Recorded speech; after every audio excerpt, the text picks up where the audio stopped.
আসসালামু আলাইকুম রহমতুল্লাহ। আমরা মোরগ পোলাও খেয়েছি, বিফ বিরিয়ানি খেয়েছি, খাসির বিরিয়ানি খেয়েছিলাম, কিন্তু মোরগ পোলাওটা আসলে নর্মালি অনেকে মনে করেন যে মজা না, আসলে খুবই মজা। এভাবে একবার ট্রাই করতে পারেন। তো আমি পেঁয়াজ বাটা, আদা বাটা, রসুন বাটা, জিরা পাউডার, ধনিয়া পাউডার, টমেটো পেস্ট, টক দই আর মরিচের গুঁড়া দিয়েছি। আপনারা কখনও হলুদ দিবেন না, হলুদ দিলে কালারটা নষ্ট হয়ে যায়। আর একটু সাদা তেল দিয়ে আমি এগুলো মেখে নিচ্ছি।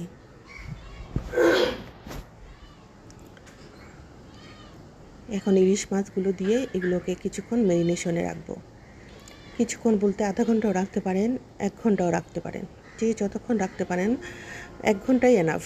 যদি যত বেশি সময় রাখবেন মাছের মধ্যে মশলা ঢুকবে, স্বাদ বহুগুণ বেড়ে যাবে।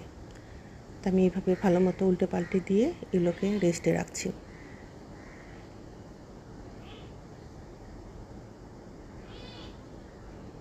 এভাবেই ঢেকে রেখে দিব।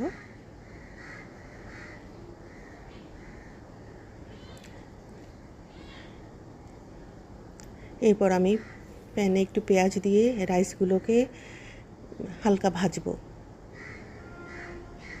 এই ফাঁকে মাছগুলোকে আমার 1 ঘন্টা হয়ে গেছে, আমি ভিডিওটা একটু অগোছালো হয়ে গেছে।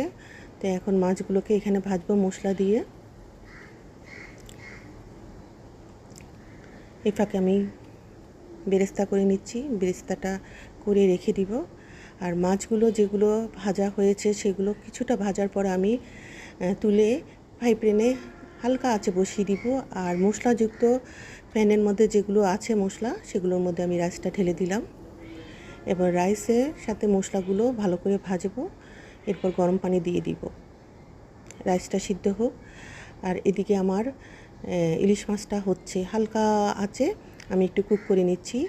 ভাজবো না, কড়া ভাজবো না, মোটামুটি কুক করা হয়ে গেলে এগুলো রাইসটা যখন সিদ্ধ হয়ে যাবে রাইসের মধ্যে বসিয়ে দিব। এই যে আমার মোটামুটি হয়ে গেছে, আমি এখন তুলে রাইসে বসিয়ে দিব। এর মধ্যে আমি একটু বেরেস্তা দিয়ে দিচ্ছি। আমার রাইস কিন্তু 90% হয়ে গেছে। এখন মাছগুলো দিয়ে পেঁয়াজ বেরেস্তা দিয়ে আমি আরও 10 মিনিট দমে রাখবো। বাস, আমার পারফেক্টলি ইলিশ পোলাও হয়ে গিয়েছে। একবার ট্রাই করবেন বন্ধুরা, অসাধারণ, খুবই মজা হয়েছিল। মানে বলার মতো না। আমার জন্য আবার করার জন্য সবাই রিকোয়েস্ট করলো আমি আবার যেন ইলিশ পোলাও করি। তো এই যে পরিবেশন করছি, অবশ্যই ট্রাই করবেন, খুবই মজা হয়েছিল। ধন্যবাদ।